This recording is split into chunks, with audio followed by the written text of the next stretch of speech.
graça e paz. A purificação de pecados e a salvação pode ser através das boas obras? Cremos que a Igreja de Cristo deve caminhar neste mundo sem mácula nem rugas, mas em verdadeira e total santificação. As boas obras de um cristão não lhe conferem salvação, ou essa deixaria de ser gratuita.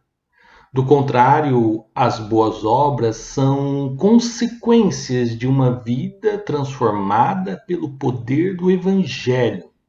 Jesus nos ensina: pelos seus frutos os conhecereis.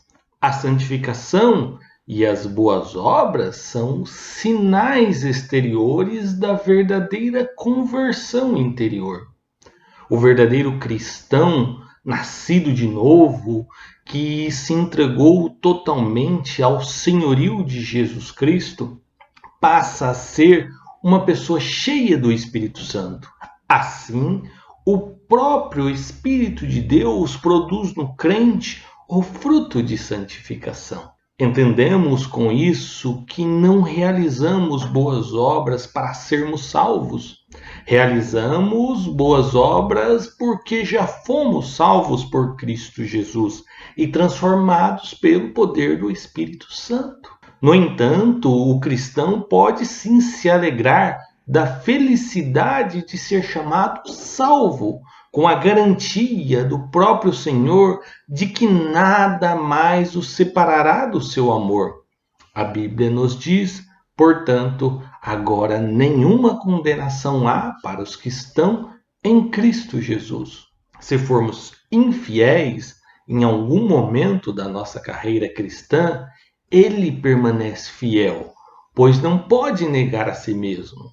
Assim, enquanto houver fôlego de vida no homem, há possibilidade de perdão e restauração, mediante o arrependimento e a confissão dos seus pecados. A Bíblia nos assegura: não veio sobre nós tentação senão humana, mas fiel é Deus, que não vos deixará tentar acima do que podeis.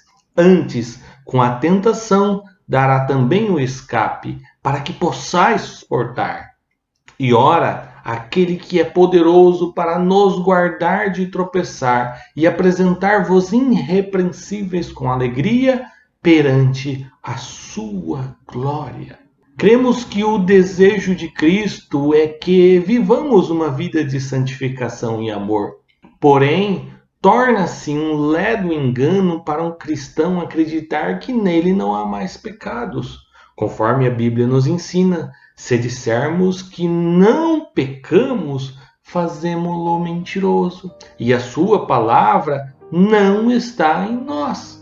A palavra de Deus também nos ensina nesta epístola que, embora sejamos salvos em Cristo, continuamos num corpo sujeito à tentação e ao pecado.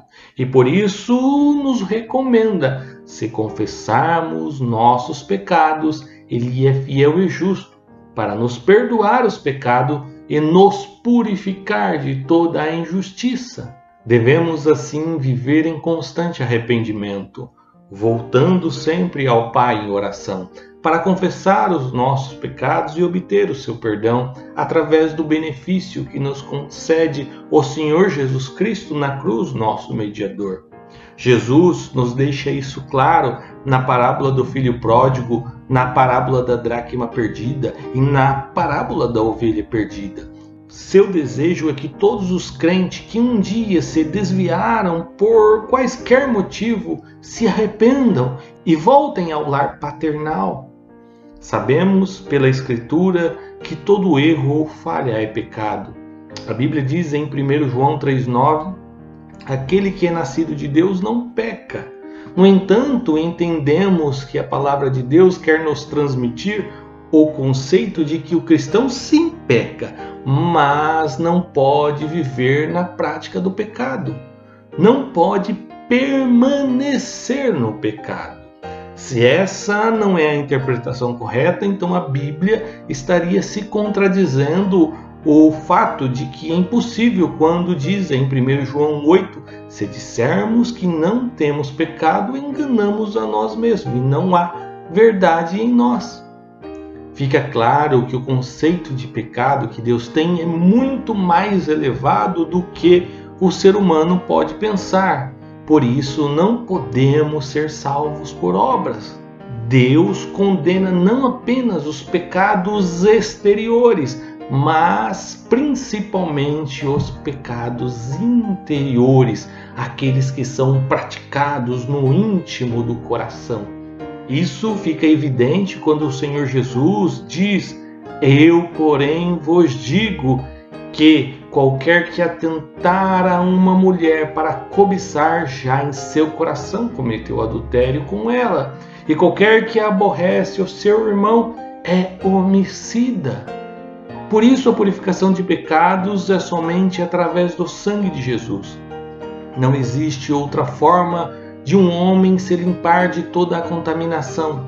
Somente quando uma pessoa aceita Jesus e recebe a sua palavra em seu coração, ali ele é lavado pelo sangue de Cristo e começa o processo em que a pessoa vai deixando de toda a corrupção, imundície, idolatria e pecados, para então edificar a sua casa sobre a rocha, edificar sobre um fundamento, um edifício de ouro, prata, para suportar toda a prova e tentação deste mundo.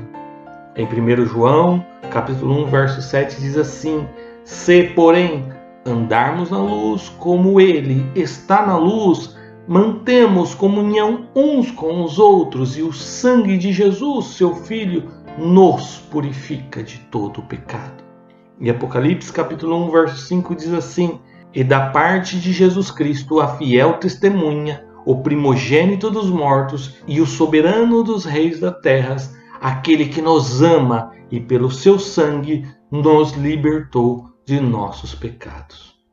Jesus ama você e te aguarda de braços abertos. Pense nisso. Deus te abençoe.